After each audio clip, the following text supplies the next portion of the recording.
ಅವಳು simple ಆಗಿದ್ದಿದ್ರೆ simple ಆಗಿ ಮಾತಲ್ಲೇ ಹೊಲಿಸ್ಬೋದು. ಅವಳು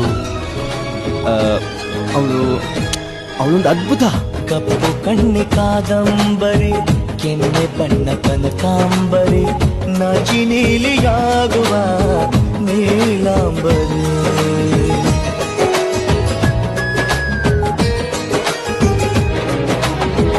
ಮರೆ ಬಿಲ್ಲು ಮಾತಾಡಿತು,